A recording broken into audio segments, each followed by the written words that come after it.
احمدہ واصلی علی رسولہ الکریم اما بعد فاعوذ باللہ من الشیطان الرجیم بسم اللہ الرحمن الرحیم۔ سورہ عنکبوت کے پہلے رکوع میں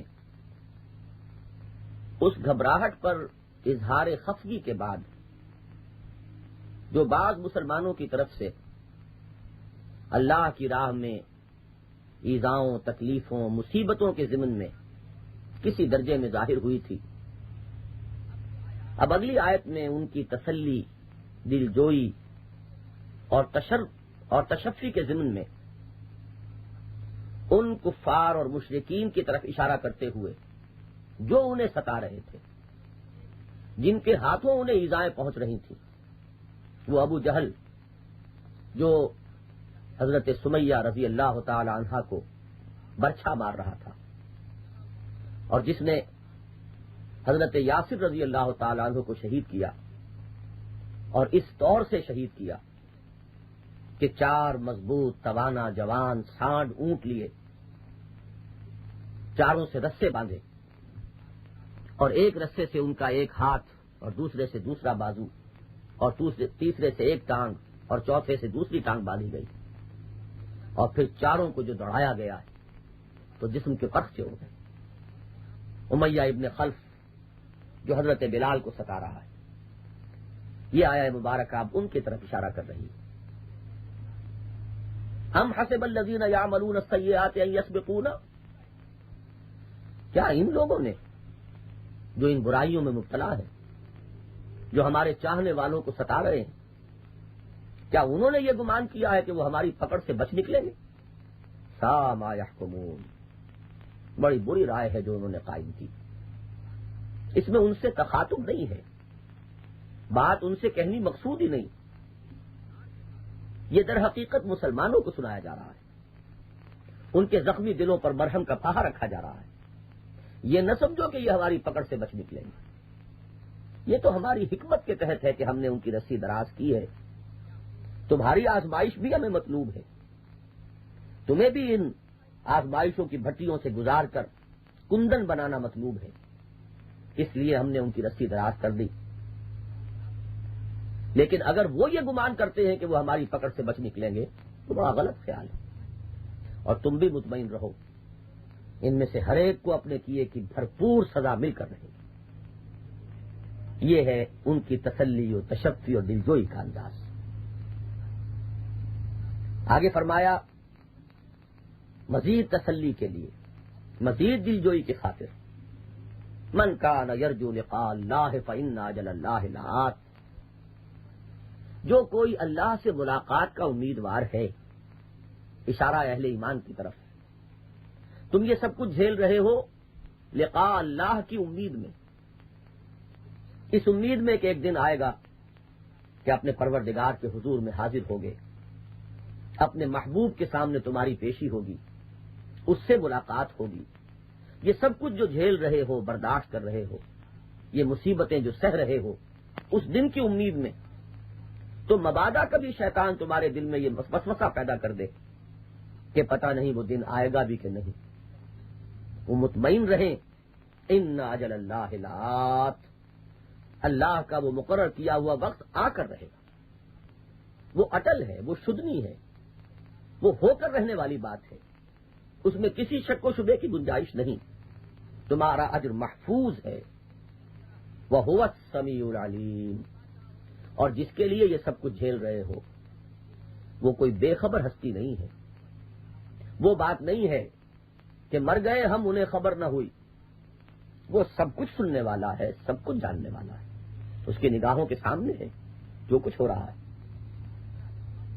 بلال کی زبان سے نکلنے والا احد احد، جبکہ پیاس سے زبان باہر نکلی ہوئی ہے، دھوپ کی تمازت کی وجہ سے جان لبوں پر آئی ہوئی ہے، لیکن کلمہ نکل رہا ہے احد احد، ایک ہی کا ماننے والا ہوں، ایک ہی کا پرستار ہوں، اس کے سوا کسی اور کو ماننے کے لیے تیار نہیں۔ یہ کلمہ اللہ سن رہا ہے، هو السمیع العلیم، تمہارے دلوں سے جو صدائیں نکل رہی ہیں ان کا بھی جاننے والا ہے۔ تو 2 آیات میں زجر اور جھڑکی کا انداز تھا، اظہار خفگی، دو ہی آیات میں اب تسلی، تشفی، دل جوئی اس کا انداز اختیار کیا گیا. اس کے بعد پھر پلٹ کر پھر ذرا ایک کان کھول دینے کا انداز. ومن جاہد فانما یجاہد لنفسہ. اب ذہن میں رکھیے لفظ جہاد یہاں پھر آ گیا. یہ سورت مکی ہے بالاتفاق، اور اس کا زمانہ نزول سن 5 یا 6 نبوی ہے. ہجرت حبشہ کے وقت یہ سورہ مبارکہ نازل ہوئی، بلکہ ہجرت کی طرف اشارہ اسی میں ہے، رہنمائی اسی میں ہے. لیکن وہاں بھی لفظ استعمال ہوا جاہدہ. ابھی قتال فی سبیل اللہ کا مرحلہ تو 8-9 برس کے بعد آنے والا ہے. یہ کشمکش، یہ جد و جہد، یہ اس وقت پیسو ریزسٹنس کے دور میں ہے. ڈٹے رہو، کھڑے رہو، مارے کھاؤ، مدافعت میں ہاتھ اٹھانے کی اجازت بھی نہیں ہے. بھائی ہمارا یہ جہاد ہے، یہ جد و جہد ہے، یہ سٹرگل ہے اپنے مسلک کے لیے، اپنے ایمان کے لیے، اپنے عقائد کے لیے، اپنے نظریات کے لیے. ثابت کر دو کہ تم ثابت قدم ہو. ہر شے کو قربان کر سکتے ہو، اس پر ہر بازی کھیل سکتے ہو اس کے لیے. ومن جاہد فانما یجاہد لنفسہ. لیکن کبھی بھولے سے بھی یہ خیال نہ آئے کہ اس میں اللہ پر کوئی احسان ہے، یا اس کے دین پر کوئی احسان ہے، یا اس کے نبی پر کوئی احسان ہے. اللہ تو بے نیاز ہے، اللہ کو کوئی احتیاج نہیں. وہ العزیز ہے، وہ تو چھایا ہوا ہے. الملک القدوس ہے، وہ تو بادشاہ ہے، اور اس کی بادشاہی کسی سہارے کی محتاج نہیں ہے. یہ جان لو کہ یہ جہاد و مجاہدہ، یہ صبر و مصابرت، یہ اثار و قربانی، اس کا سارا نفع تمہیں کو پہنچنے والا ہے. ومن جاہد فانما یجاہد لنفسہ. تمہاری سیرت پختہ ہوگی، تمہارا کردار کندن بنے گا، تمہارے ایمان و عمل کو جلا حاصل ہوگی. آخرت میں تمہیں اس سے اللہ تعالیٰ کی رحمت کا سایہ نصیب ہوگا. روح و ریحان و جنت نعیم سے تمہارا معاملہ ہوگا. یہ سب کچھ کرو اس چیز کو سمجھتے ہوئے کہ یہ میری ضرورت ہے، یہ میں اپنا کام کر رہا ہوں. خدا پر کوئی احسان نہیں، اس کے نبی پر کوئی احسان نہیں. یہ مضمون یہاں جس انداز میں آیا ہے اور بڑا تیکھا انداز ہے، ومن جاہد فانما یجاہد لنفسہ ان اللہ لغنی عن العالمین. اللہ غنی ہے، بے نیاز ہے، اسے کوئی احتیاج نہیں، اور وہ تمام جہانوں سے بے نیاز ہے. اسی مضمون کا دوسرا رخ وہ ہے جو سورہ حجرات کے آخر میں ہم دیکھ چکے کہ یمنون علیک ان اسلموا قل لا تمنوا علی اسلامکم بل اللہ یمن علیکم ان ہداکم للایمان ان کنتم صادقین. اے نبی، یہ آپ پر احسان دھر رہے ہیں اپنے اسلام کا، فرما دیجئے کہ مجھ پر کوئی احسان مت دھرو. اللہ تم پر احسان رکھتا ہے کہ اس نے تمہیں ایمان کی راہ سجھائی اگر تم سچے ہو، فی الواقع ایمان لائے. بندہ مومن جتنی بھی اسے توفیق مل جائے دین کی خدمت کی، فارسی کا وہ شعر بڑا پیارا ہے کہ منت منے کہ خدمت سلطان ہمی کنی، منت شناس ازو کہ بخدمت منت شناس ازو کہ بخدمت بداشتت. بادشاہ کی خدمت کی اگر توفیق ملی ہے تو اس پر کوئی احسان نہ سمجھو، اس کا احسان مانو کہ اس نے تمہیں اپنی خدمت کا موقع دیا ہے، اس نے تمہیں اپنی خدمت کے لیے قبول فرما لیا ہے. ومن جاہد فانما یجاہد لنفسہ ان اللہ لغنی عن العالمین. اس کے بعد پھر ایک ری ایشورنس، پھر تسلی، پھر تشفی، پھر دل جمعی کے لیے، اطمینان قلب کے لیے. والذین آمنوا وعملوا الصالحات لنکفرن عنہم سیئاتہم ولنجزینہم احسن الذی کانوا یعملون. ہمارے پختہ وعدے ہیں، ان کے بارے میں کہیں کوئی شک و شبہ تمہارے دل میں پیدا نہ ہونے پائے. وہ لوگ جو ایمان لائے اور جنہوں نے نیک عمل کیے. پھر نوٹ فرما لیجیے، عامل الصالحات ایمان کے ساتھ اسی طرح جڑا ہوا آ رہا ہے جیسے کہ ہمارے اس نقطۂ آغاز میں تھا، والعصر ان الانسان لفی خسر الا الذین آمنوا وعملوا الصالحات. مجرد ایمان، اور ایمان کا بھی صرف اقرار باللسان والا پہلو، صرف قانونی ایمان، اس کا حاصل یہ تو ہوگا کہ دنیا میں مسلمان سمجھ لیے جاؤ، لیکن اللہ کے ہاں کسی کا واقعتاً مومن قرار پانا کچھ اور شرطوں کے ساتھ مشروط ہے. وہ ایمان یقین بن کر دل میں جاگزی ہو گیا ہو, اس کے عملی تقاضے انسان پورے کر رہا, تب یہ وعدے ہیں لَنُكَفِّرَنَّ عَنْهُمْ سَيِّئَاتِهِمْ وَلَنَجْزِيَنَّهُمْ أَحْسَنَ الَّذِي كَانُوا يَعْمَلُونَ. پھر وہی انتہائی تاکیدی انداز, ہم لازماً دور کر دیں گے ان سے ان کی برائیوں کو. یہ مضمون تقریباً انہی الفاظ میں آ چکا ہے سورہ آل عمران کے آخری رکوع کی آیات میں. فَالَّذِينَ هَاجَرُوا وَأُخْرِجُوا مِن دِيَارِهِمْ وَأُوذُوا فِي سَبِيلِي وَقَاتَلُوا وَقُتِلُوا لَأُكَفِّرَنَّ عَنْهُمْ سَيِّئَاتِهِمْ وَلَأُدْخِلَنَّهُمْ جَنَّاتٍ تَجْرِي مِن تَحْتِهَا الْأَنْهَارُ. میں لازماً دور کر دوں گا ان سے ان کی برائیوں کو, ان کے نامہ اعمال کے دھبے بھی دھو دوں گا, ان کے دامن کردار کے داغ بھی صاف کر دوں گا, اور میں انہیں لازماً داخل کروں گا ان باغات میں جن کے دامن میں ندیاں بہتی ہوں گی. وہی مؤکد انداز, وہی تاکید کا انداز یہاں ہے. وَلَنَجْزِيَنَّهُمْ أَحْسَنَ الَّذِي كَانُوا يَعْمَلُونَ. اور ہم لازماً بدلہ دیں گے انہیں بہت ہی اعلیٰ اور احسن اور بہت ہی عمدہ ان کے اعمال کا, ان کی محنتوں کا بھرپور صلہ انہیں دیا جائے گا. اس کے بعد اب ذہن میں رکھیے, جیسا کہ آغاز میں عرض کیا گیا تھا, اس تشدد کا دوسرا بڑا شکار نوجوان تھے. یہ بات یہاں سمجھ لینی چاہیے کہ کسی بھی انقلابی دعوت کی طرف پیش قدمی میں, کسی بھی دور میں, کسی بھی معاشرے میں یہی دو طبقے ہیں کہ جو آگے بڑھیں. اسلام کی دعوت اپنی اصل کے اعتبار سے, اپنی نوعیت کے اعتبار سے ایک انقلابی دعوت ہے. یہ عام مذہبی معنی میں تبلیغ کا عمل نہیں ہے. یہ بدھ مت کے بھکشوؤں کے معنی یا عیسائی مبشرین کی طرح کی تبلیغ نہیں ہے. یہ ایک دعوت ہے, ایک نظریہ ہے. اس نظریے پر ایک انقلاب برپا کرنا ہے, نظام تبدیل کرنا ہے, تقدیر رب ہے, اللہ کے دین کا غلبہ ہے. جیسا کہ اس سے پہلے عرض کیا جا چکا ہے, ایک بڑی گمبھیر انقلابی جد و جہد ہے جو ہمیں نبی اکرم صلی اللہ علیہ وسلم کی 23 سالہ زندگی آغاز وحی کے بعد سے لے کر آپ کے وصال تک اس میں ہمیں نظر آتی ہے. انقلابی دعوت کے بارے میں یہ سمجھ لیجیے کہ اگرچہ اس کا رخ ہوتا ہے سوسائٹی کے اعلیٰ ترین طبقات کی طرف, وہ پسماندہ طبقات کو اپنا اولین ہدف نہیں بنایا کرتی جیسے کہ مبشرین کا یا مبلغین کا عام انداز ہوتا ہے.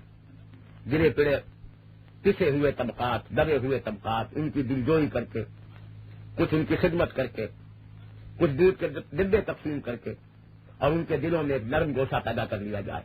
یہ انداز کبھی کسی انقلابی دعوت کا نہیں ہوتا.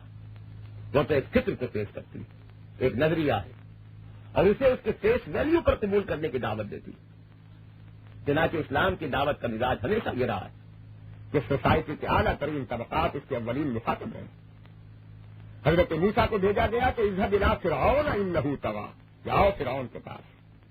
پہلی پیشی ہو رہی ہے, پہلا تبلیغی مشن جو ہے وہ دربار فرعون میں. حضور کو صلی اللہ علیہ وسلم ام القری بستیوں کا جو مرکز تھا اس میں مبعوث کیا گیا. عرب کے لیے وہ اس کا ثقافتی, تہذیبی, مذہبی اور کہا جا سکتا ہے کہ سیاسی صدر مقام تھا مکہ, جہاں آپ کی دہشت ہوئی. آپ جب طائف میں گئے ہیں مکے سے مایوس ہو کر, تو وہاں اپنے گلیوں میں کھڑے ہو کر صدا نہیں لگائی ہے. دعوت و تبلیغ کے لیے پسماندہ طبقات کو منتخب نہیں کیا ہے, بلکہ آپ طائف کے جو سب سے بڑے سردار تھے 3, ان سے آپ نے ملاقات کی. تو یہ مزاج اچھی طرح سمجھ لیجیے کہ اسلام کا, دعوت اسلامی کا مزاج عام مذہبی تبلیغ سے بالکل جدا ہے. لیکن اپنی جگہ یہ بھی حقیقت ہے کہ جو اعلیٰ طبقات ہوتے ہیں سوسائٹی کے, ان کے ویسٹڈ انٹرسٹ ہوتے ہیں کسی بھی نظام کے ساتھ. ان کے پاؤں میں مفادات کی بڑی بڑی بھاری بیڑیاں پڑی ہوتی ہیں, مصلحتوں کے بڑے بڑے موانع ان کے سامنے ہوتے ہیں, ان کے گلے میں توق پڑے ہوتے ہیں مصلحتوں کے. ان کے لیے جنبش کھانا آسان نہیں ہوتا, ان کے لیے کسی انقلابی دعوت کو قبول کرنا اتنا آسان نہیں ہوتا. کچھ لوگ ہوتے ہیں انتہائی سلیم الفطرت جو اس دعوت کو قبول کر لیتے ہیں. ابو بکر صدیق اسی طبقے سے تھے. لیکن یہ کہ عام طور پر جو لوگ پیش قدمی کرتے ہیں ان میں ایک تو وہ لوگ جو اس معاشرے میں ویسے ہی دبے ہوئے ہیں, پسے ہوئے ہیں, جن کے کوئی مفادات اس نظام کے ساتھ وابستہ نہیں, ان کے پاؤں میں بیڑیاں نہیں ہیں، ان کی آنکھوں کے آگے وہ پردے نہیں ہیں، وہ اس دعوت کو ٹھوس ویلیو پر قبول کرتے ہیں، آگے بڑھتے ہیں۔ اس طبقے میں سے حضرت بلال، حضرت خباب بن الارت، ان کا ذکر ہو چکا ہے۔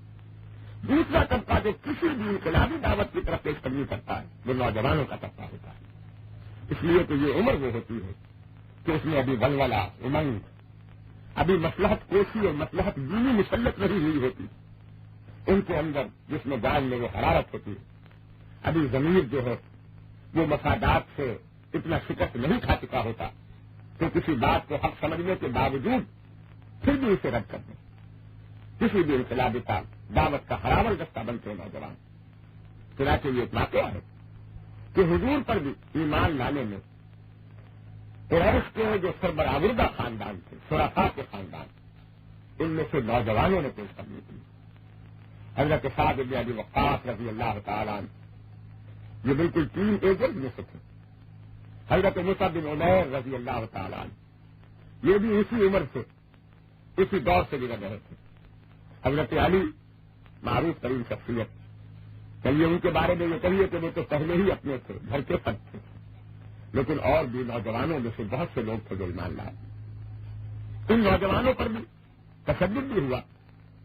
حضرت عثمان رضی اللہ تعالیٰ عنہ اگرچہ قدرے زیادہ عمر کے تھے، تین ایجنٹ میں سے نہیں تھے، لیکن یہ کہ ان کے ساتھ بھی ان کے چچا نے یہ معاملہ کیا، اگرچہ بنی امیہ کے بڑے اعلیٰ گھرانے کے چشم و چراغ ہیں، لیکن چچا نے یہ معاملہ کیا کہ چٹائی میں انہیں لپیٹ کر اور دھواں دے دیا کہ دم گھٹنے لگا۔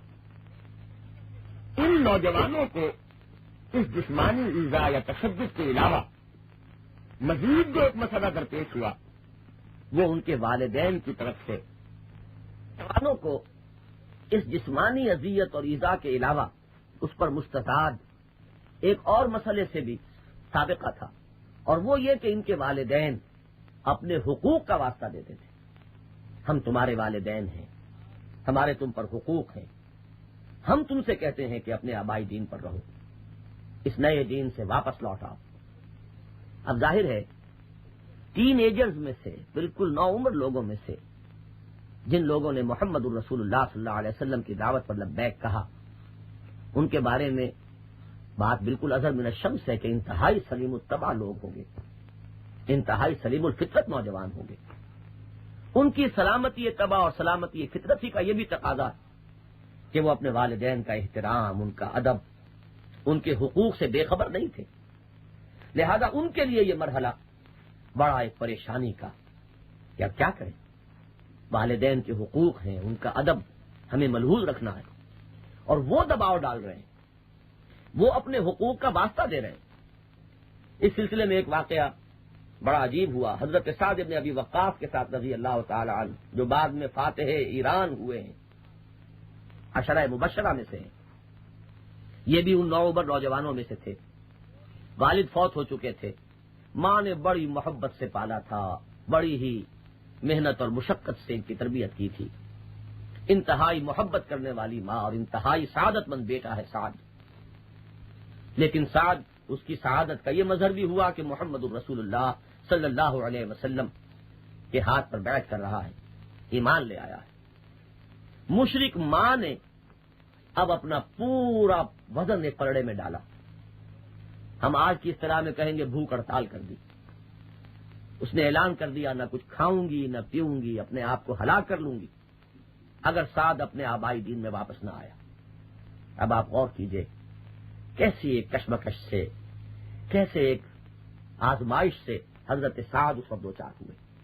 یہ ہے پس منظر جس میں اس سلسلہ کلام میں یہ موضوع زیر بحث آ رہا ہے۔ وَوَصَّيْنَا الْإِنسَانَ بِوَالِدَيْهِ، اے نوجوانوں، تمہاری فطرت کا یہ اقتضا غلط نہیں ہے، والدین کا لحاظ اور ادب، ان کے ساتھ نیک سلوک، یہ ہم نے خود فطرت انسانی میں وصیت کیا، ہم نے وصیت کی ہے، تاکید کی ہے انسان کو اس کے والدین کے بارے میں حسن، نیک سلوک کی، بھلائی کی، ادب کی، تعظیم کی، اطاعت کی، فرما برداری کی۔ یہ مضمون ہمارے اس منتخب نصاب میں پہلے آ چکا ہے سورہ لقمان کے دوسرے رکوع میں، لیکن دیکھیے کہ قرآن مجید میں مضامین کا تکرار و اعادہ ہوتا ہے تو بغیر کسی حکمت کے نہیں ہوتا، وہاں مضمون تھا حقوق کا. انسان پر پہلا حق اللہ کا ہے، لا تشرک باللہ. دوسرا حق والدین کا ہے. تو وہاں فہرست حقوق کی آئی تو اس میں بھی ذکر آیا. یہاں معاملہ ہے زیر بحث کہ ایمان لانے والے کن کن مسائل سے دو چار ہیں، کون کون سے مخمصے ہیں ان کے سامنے. اس میں پھر وہ مضمون آ گیا.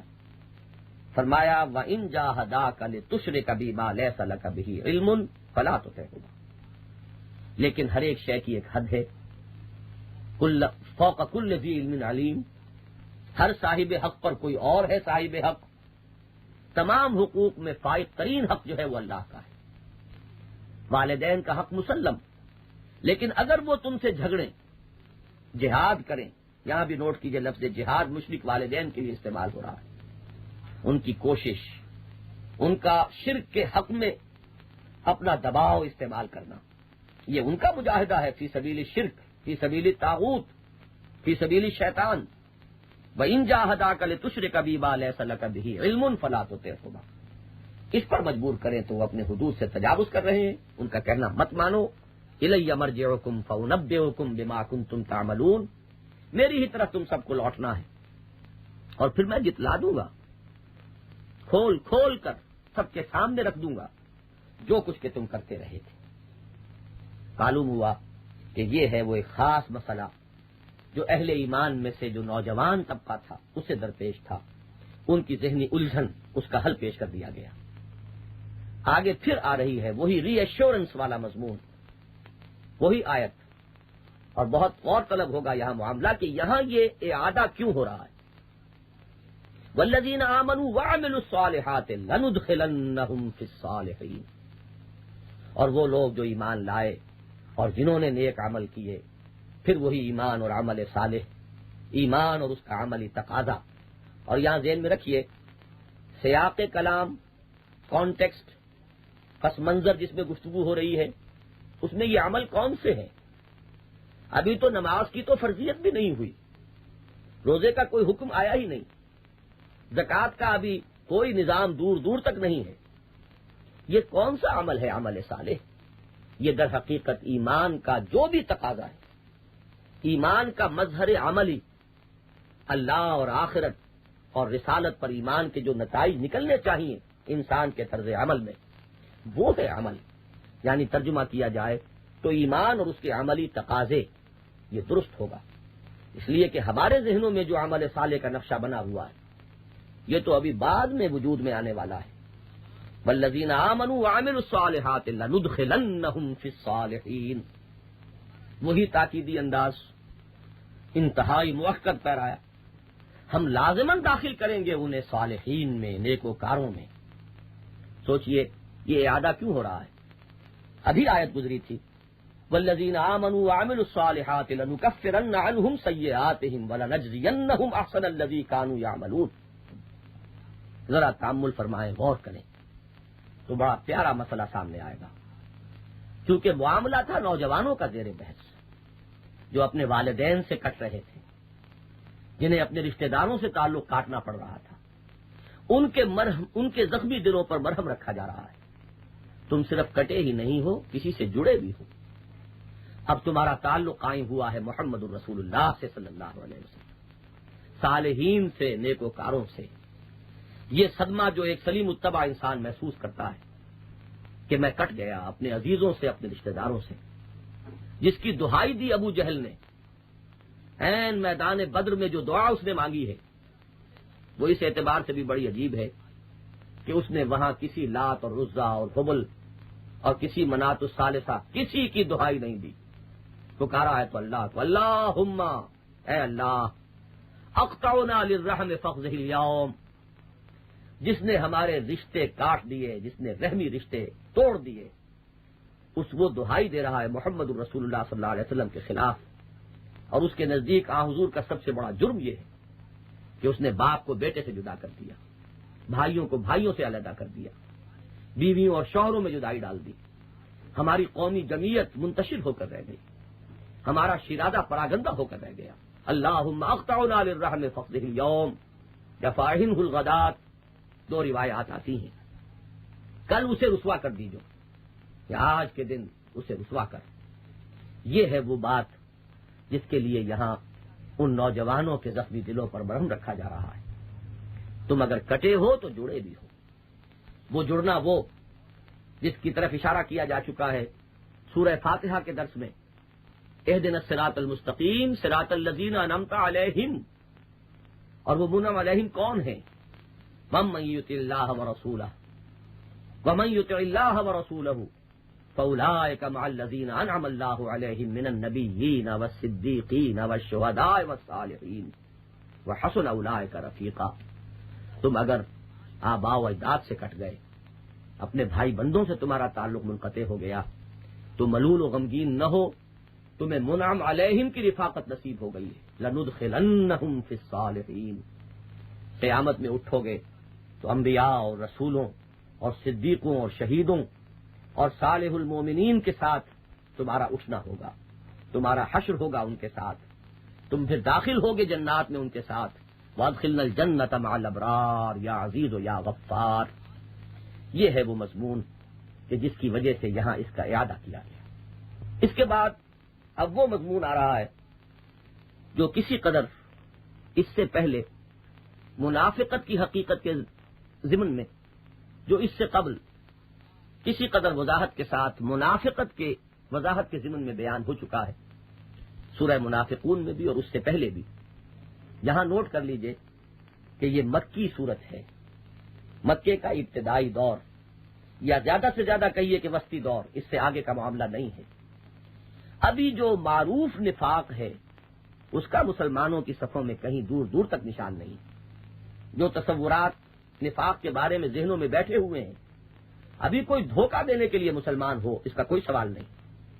آغاز ہی سے کفر کی نیت کے ساتھ اسلام کا صرف لبادہ اوڑھ رہا ہو، ابھی اس کا کوئی امکان نہیں۔ یہاں تو کلمہ شہادت کا زبان پر لانا گویا کہ معاشرے کو چیلنج کرنا ہے، اس کے خلاف اعلان بغاوت کرنا ہے، ہر طرح کی مصیبت کو دعوت دینا اور للکارنا ہے۔ لہذا وہ معروف نفاق ابھی کہیں دور دور تک نہیں ہے۔ یہاں آپ دیکھیے گا کہ کون سا نفاق ہے۔ یہ ہے در حقیقت وہ اصل نفاق، کم ہمتی، بزدلی، قوت ارادی کی کمزوری۔ ایمان قبول کیا ہے، فیس ویلیو پر کیا ہے، دل کو لگی ہے بات اس لیے تسلیم کی گئی، لیکن اب جو مشکلات آ رہی ہیں، جو مصیبتیں آ رہی ہیں، جو تکالیف آ رہی ہیں، جن ایذاؤں کا سامنا ہے، ان سے طبیعت گھبرائے، اس کی وجہ سے کچھ پس و پیش کی کیفیت، کچھ گو مگو کا سا انداز، کچھ تربص کا سا عالم اگر طاری ہو جائے تو یہ ہے در حقیقت نفاق کا نقطۂ آغاز۔ نفاق اور منافقت کے اس نقطۂ آغاز کو سمجھیے اس آیہ مبارکہ سے۔ وَمِنَ النَّاسِ مَن يَقُولُ آمَنَّا بِاللَّهِ، لوگوں میں سے کچھ ہیں جو کہتے ہیں ہم ایمان لے آئے اللہ پر۔ فَإِذَا أُوذِيَ فِي اللَّهِ، پھر جب انہیں ایذا پہنچتی ہے اللہ کی راہ میں، کچھ ترک و اختیار کا معاملہ کرنا پڑتا ہے، یہ چھوڑو اور یہ کرو، کچھ انفاق مال، کچھ بذل نفس کا مرحلہ آتا ہے، کچھ تکلیفیں اور مصیبتیں جھیلنی پڑتی ہیں۔ جعل فتنة الناس كعذاب اللہ، تو وہ لوگوں کی طرف سے ڈالی ہوئی اس آزمائش سے ایسے گھبرا اٹھتے ہیں جیسے اللہ کے عذاب سے گھبرانا چاہیے۔ یہاں اولا تو یہ نوٹ کیجئے کہ فتنے کی دو نسبتیں اس رکوع میں آئی ہیں۔ ایک تو یہ کہ اللہ اپنی طرف منسوب کرتے ہیں کہ ہم نے فتنے میں ڈالا ہے، ہم آزما رہے ہیں، وَلَقَدْ فَتَنَّا الَّذِينَ مِن قَبْلِهِمْ۔ ایک یہ کہ یہ فتنہ ہے لوگوں کی طرف سے، آزمائش لوگوں کی جانب سے، یہ دونوں چیزیں بیک وقت درست ہیں۔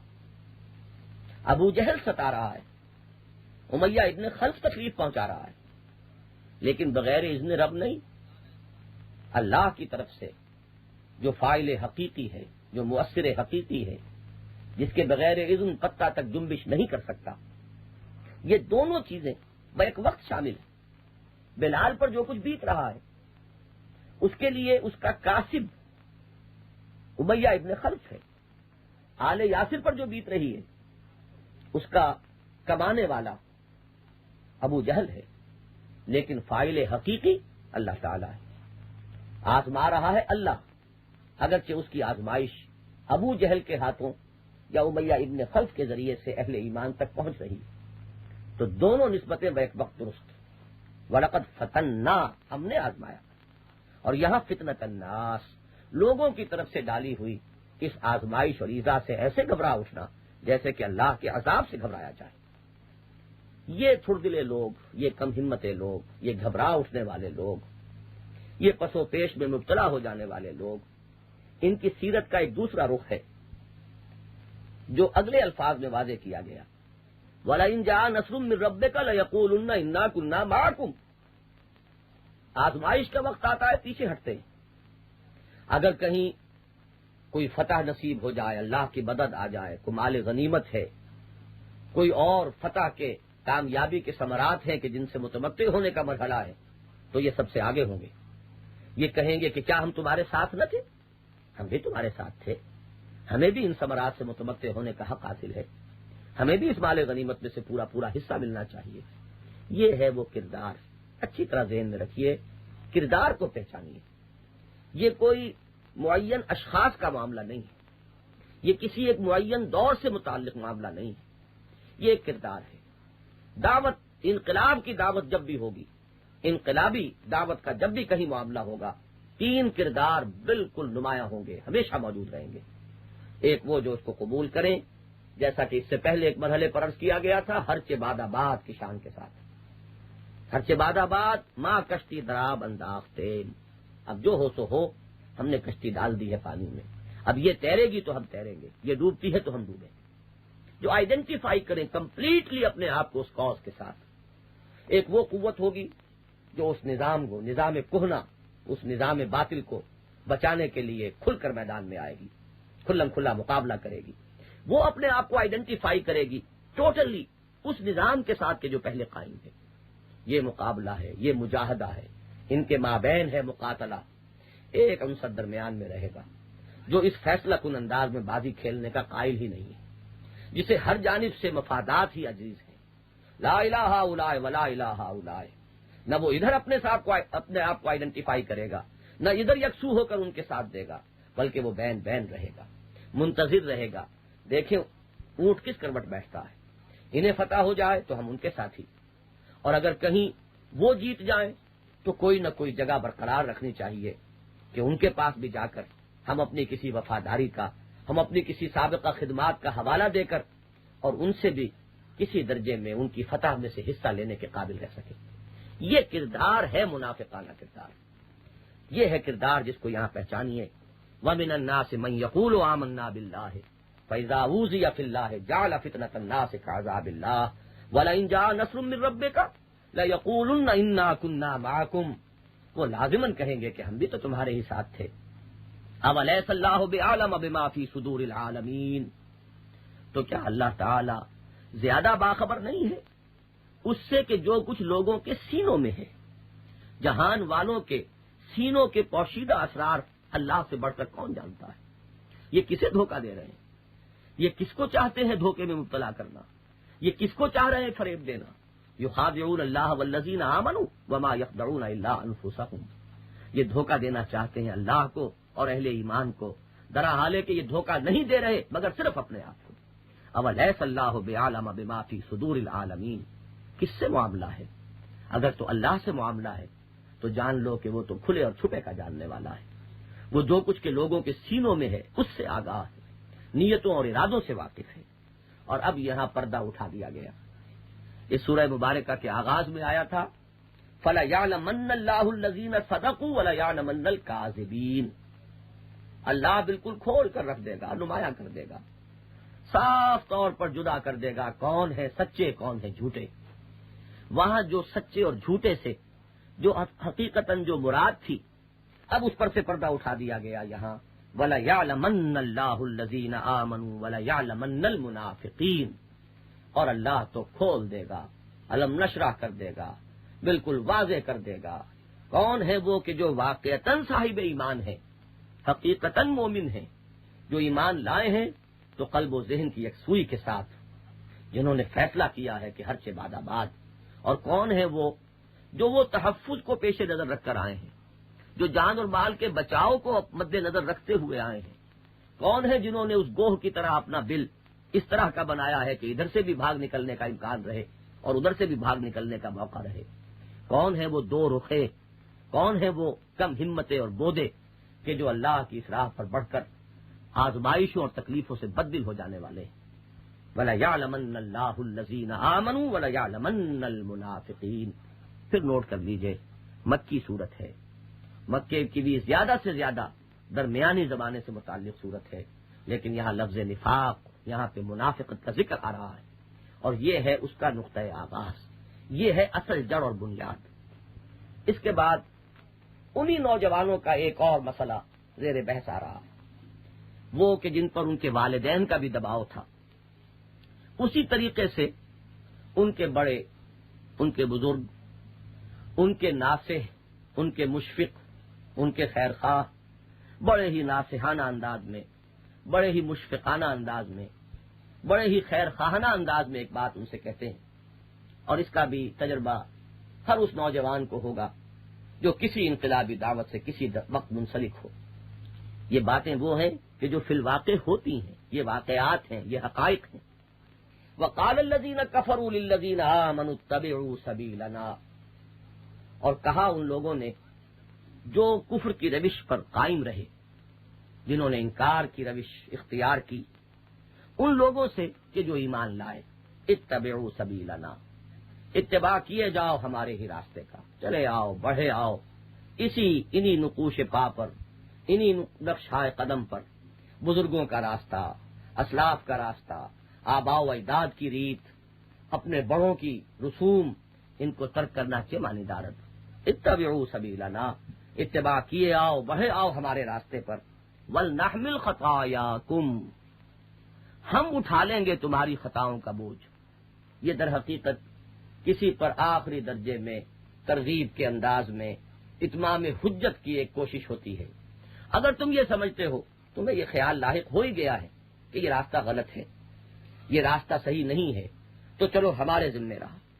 تم نہیں مانتے، تمہاری سمجھ میں ہماری بات نہیں آ رہی، تو تمہاری یہ ساری اگر ذمہ داری ہم اٹھا لیں تو پھر تمہارے لیے کون سا معاملہ ہے، کون سی مشکل ہے. ہم خدا کے ہاں ہم جواب دہی کریں گے، ہم ذمہ داری قبول کریں گے. اگر یہ خطا ہی ہے تو اس کا بوجھ ہماری گردنوں پر. وَلْنَحْمِلْ خَطَايَاكُمْ، اور ہم اٹھا لیں گے تمہاری خطاؤں کا بوجھ. وَمَا هُمْ بِحَامِلِينَ مِنْ خَطَايَاهُمْ مِنْ شَيْءٍ، اور نہیں ہے وہ اٹھانے والے ان کی خطاؤں میں سے کچھ بھی. یہاں تو ہر شخص اپنا ذمہ دار ہے، ہر ایک کو اپنی جواب دہی کرنی ہے، کوئی کسی کا بوجھ اٹھانے والا نہیں. انہم لکاذبون، یہ جھوٹے ہیں، یہ جھوٹ بول رہے ہیں. یہ پورا جو یہاں غیظ و غضب کا انداز ہے، جس شدت سے نفی ہوئی ہے، اور آگے جس طرح اللہ تعالیٰ کا غضب ان پر ظاہر ہو رہا ہے، اس کے پس منظر میں دیکھیے کہ واقعتاً ایسے محسوس ہوتا ہے کہ جیسے ان کے اس طرز خطاب میں، طرز تکلم میں کچھ لوگوں کے لیے کچھ وزن تھا.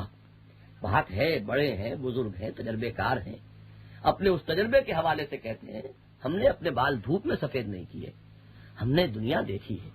تم ابھی نوعمری میں ہو، تمہیں ابھی اپنے نفع اور نقصان کی سمجھ نہیں ہے.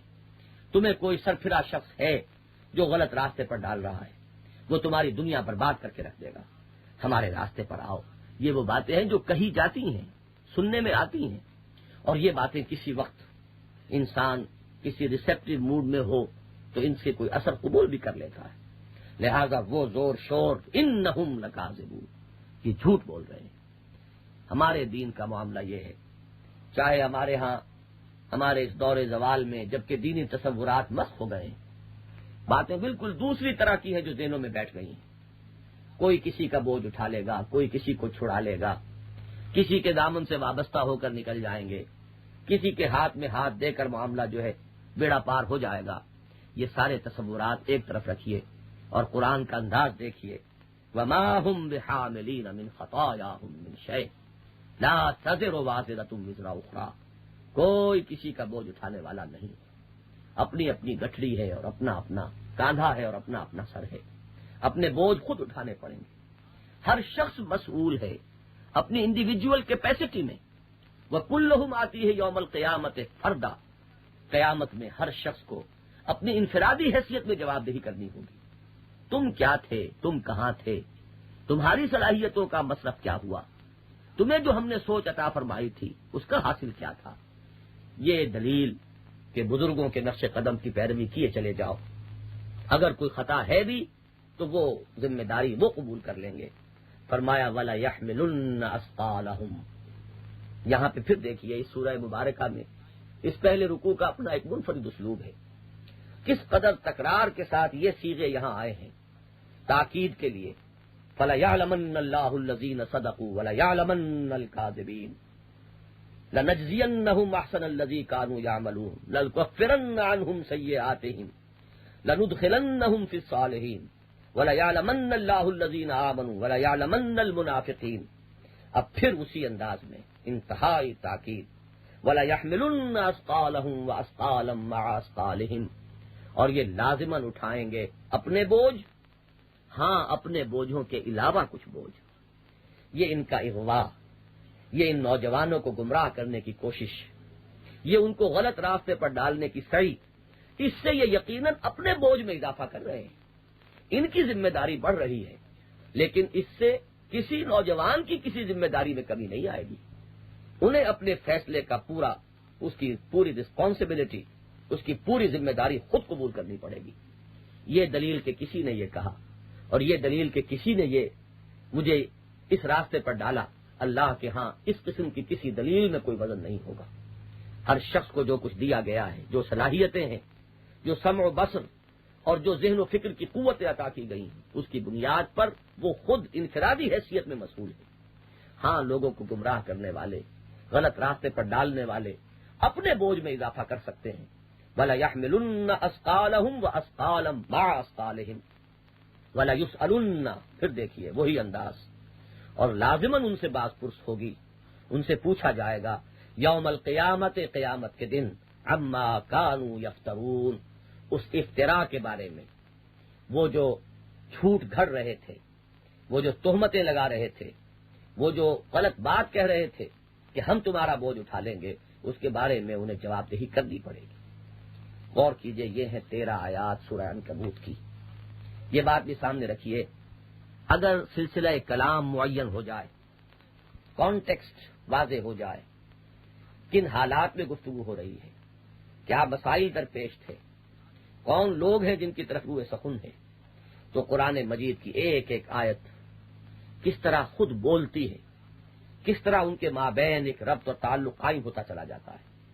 یہ ایک مربوط کلام ہے، یہ ایک مسلسل کلام ہے۔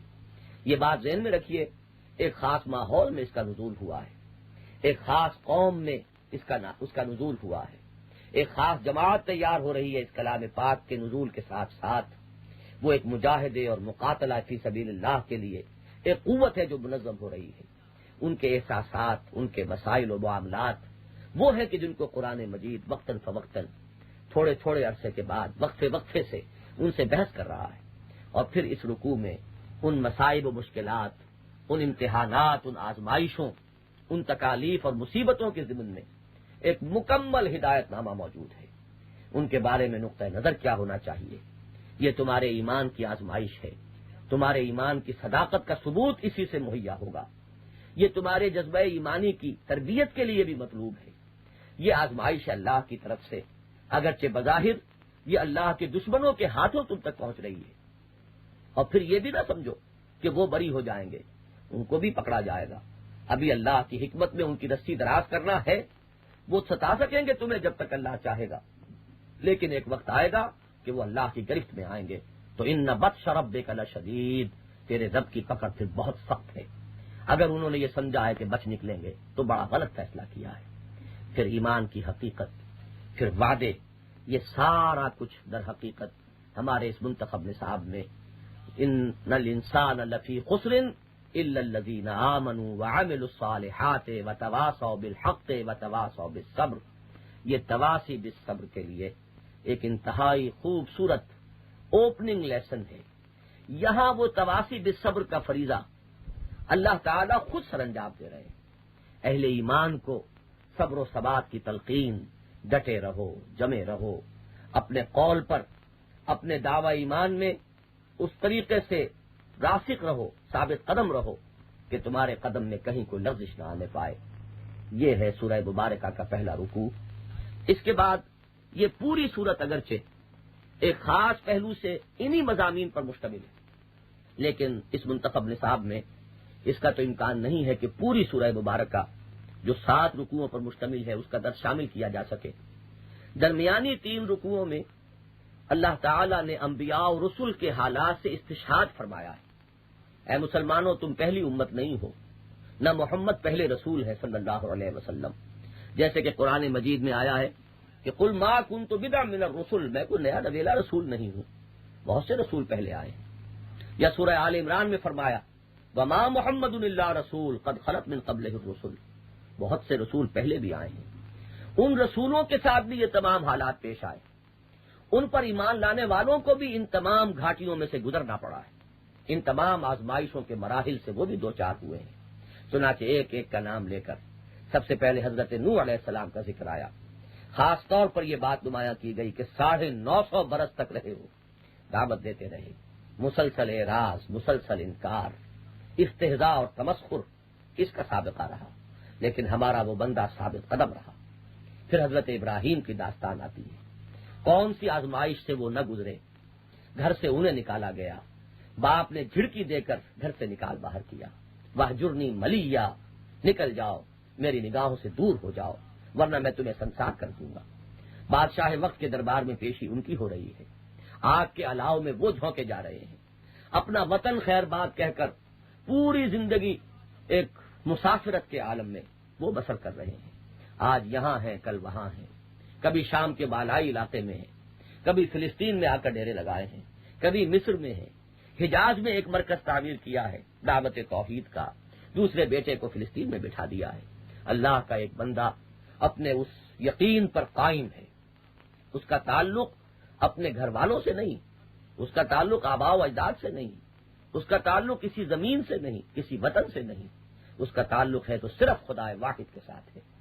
اللہ کا وہ بندہ اس آخری امتحان سے بھی گزرا کہ عین بڑھاپے کے عالم میں دعائیں مانگ مانگ کر جو بیٹا لیا گیا تھا، اکلوتا بیٹا، اللہ نے اس کے ضمن میں بھی آزما لیا کہ کہیں اس کی محبت دل میں، ابراہیم کے دل میں میری محبت سے زیادہ تو نہیں ہو گئی۔ یہ آزمائش، یہ امتحان، یہ تو اس راہ کا گویا کہ ایک مستقل ضابطہ ہے، مستقل قانون ہے، اس میں کوئی ایکسیپشن نہیں ہے، جو ادھر آئے گا آزمایا جائے گا۔ وَلَقَدْ فَتَنَّا الَّذِينَ مِن قَبْلِهِمْ۔ اسی طریقے سے انبیاء اور رسل کے حالات کا بیان کرنے کے بعد پھر جہاں سے 21واں پارہ شروع ہوتا ہے وہاں سے آغاز ہوتا ہے کہ اس قسم کے حالات میں اہل ایمان کو کرنا کیا چاہیے، وہ ہدایات کا دوسرا رخ ہے۔ اجمالاً صرف اس میں سے چند آیات کا یہاں حوالہ دینا مفید رہے گا۔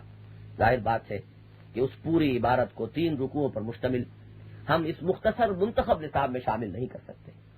پہلی ہدایت آئی اتل ما اوحی الیک من الکتاب واقم الصلاۃ ان الصلاۃ تنہی عن الفحشاء والمنکر ولذکر اللہ اکبر واللہ یعلم ما تصنعون۔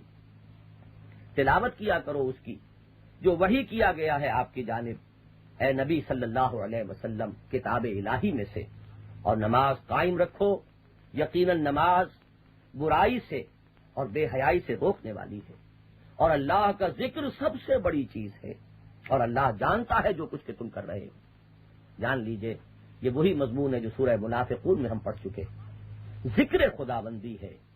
اس تمام راستے میں ہمدم، مونس، غمخوار، مددگار، پشت پناہ، ہمت بندھانے والا اگر کوئی ہے تو وہ اللہ کا ذکر ہے۔ جیسے کہ وہاں فرمایا گیا تھا کہ یا ایھا الذین آمنوا لا تلھکم اموالکم ولا اولادکم عن ذکر اللہ ومن یفعل ذلک فاولئک هم الخاسرون۔ ایسے ہی یہاں فرمایا اس ذکر کی مداومت، اور ذکر میں مجسم ذکر ہے قرآن مجید، اس کی تلاوت پر کاربند رہنا، اس کو پڑھتے رہنا۔ پھر یہ کہ جامع ترین ذکر ہے نماز، اس میں ذکر قولی بھی ہے، ذکر عملی بھی ہے، اس میں اللہ کو یاد کرتے ہیں زبان سے بھی، اور اللہ کے سامنے رکوع بھی ہے اور سجود بھی ہے۔ یا ایھا الذین آمنوا ارکعوا واسجدوا واعبدوا ربکم، فرمایا ولا ذکر اللہ اکبر۔ اس راہ میں ہمت بندھانے والی چیز، ثابت قدم رکھنے والی چیز، سب سے بڑی چیز وہ ہے اللہ کی یاد۔ دوسری اہم ہدایت جو اس سلسلہ کلام میں ذرا آگے چل کر وارد ہوتی ہے، جس کی طرف پہلے بھی اشارہ کیا گیا تھا، کہ ہجرت کی طرف رہنمائی.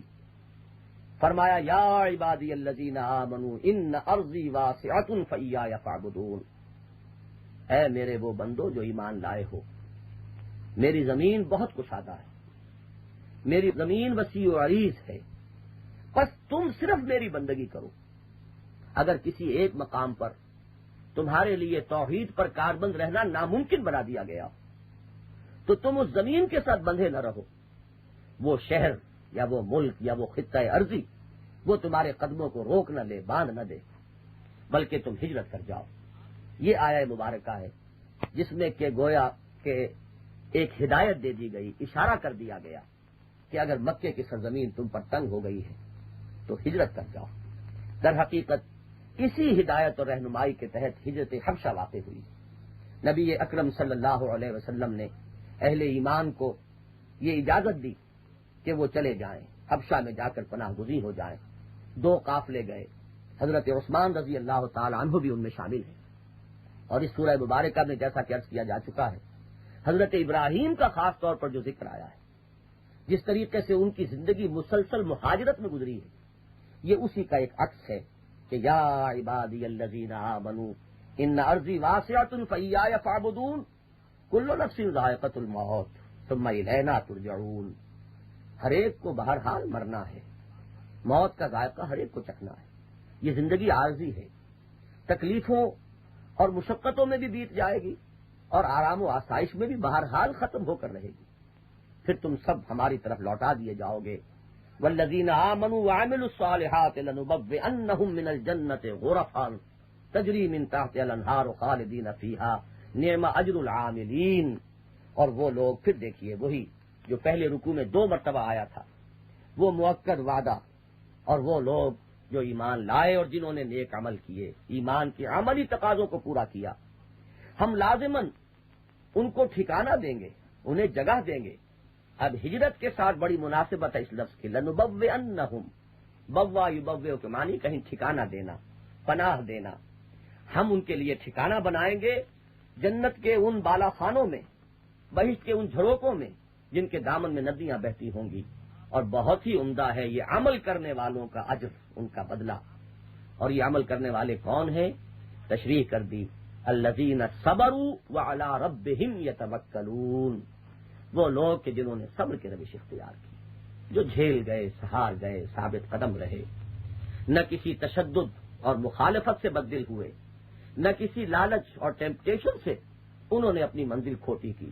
ان کا توکل رہا صرف اپنے رب پر، انہیں امیدیں نہیں تو صرف اسی کی ذات سے، اور ڈرتے رہے تو اسی کی پکڑ سے.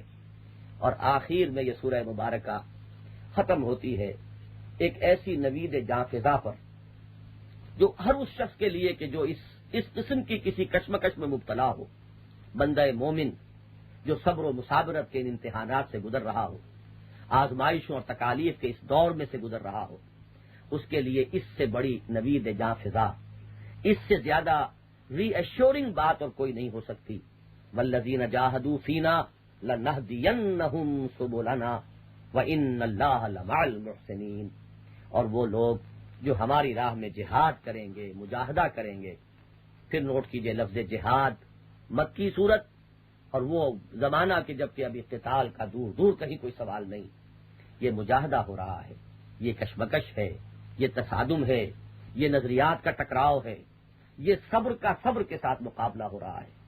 وہ لوگ اپنے نظام باطل، نظام کہنہ کے تحفظ میں اپنی قوتوں کو مجتمع کر رہے ہیں.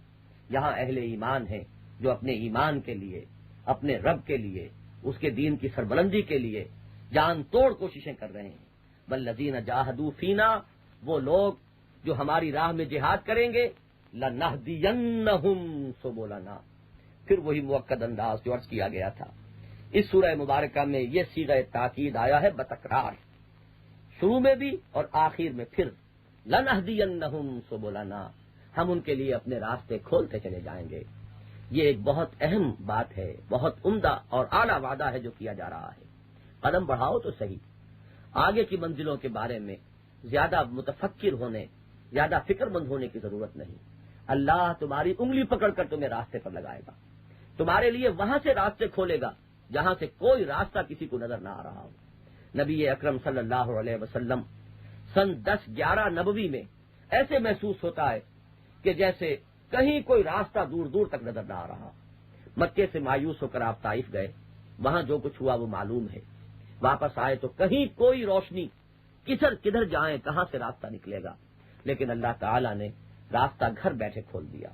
مدینہ منورہ سے 6 افراد آئے، ایمان لے آئے. اگلے سال 12 آئے، بیعت ہو گئی. اس سے اگلے سال 72 یا 75 افراد آئے اور مدینہ منورہ دارالہجرت بن رہا ہے. وہاں اللہ تعالیٰ ٹھکانہ بنا رہا ہے. وہاں استقبال کی تیاریاں ہو رہی ہیں محمد الرسول اللہ صلی اللہ علیہ وسلم کی. ابھی آپ کے وہاں قدم ہائے مبارک پہنچے بھی نہیں اور ایمان کو تمکن حاصل ہو چکا ہے. یہ ہے اللہ کا پختہ وعدہ. بندہ مومن کا فرض یہ ہے کہ جس وقت جو کچھ وہ کر سکتا ہو کر گزرے، نتائج کو اللہ کے حوالے کرے. آئندہ کہاں سے راستہ نکلے گا اس کے بارے میں خود فکر مند نہ ہو. لَنَهْدِيَنَّهُمْ سُبُلَنَا، ہم لازماً کھولتے چلے جائیں گے ان کے لیے اپنے راستے، رہنمائی فرمائیں گے ان کی اپنی راہوں کی طرف. وَإِنَّ اللَّهَ لَمَعَ الْمُحْسِنِينَ، اور اللہ تعالی کی معیت حاصل ہے اہل احسان کو، جو اس طرح اپنا تن من دھن قربان کر دینے کے لیے تیار ہو. ان تعبد اللہ کانک تراہ یا ان تعمل للہ کانک تراہ، اس شان کے ساتھ اگر اللہ کے لیے اپنا سب کچھ تج دینے کے لیے، تن من دھن قربان کر دینے کے لیے آمادہ ہو جاؤ تو اللہ تعالیٰ کی تائید، اس کی نصرت، اس کی مدد تمہارے شامل حال رہے گی. وآخر دعوانا ان الحمد للہ رب العالمین.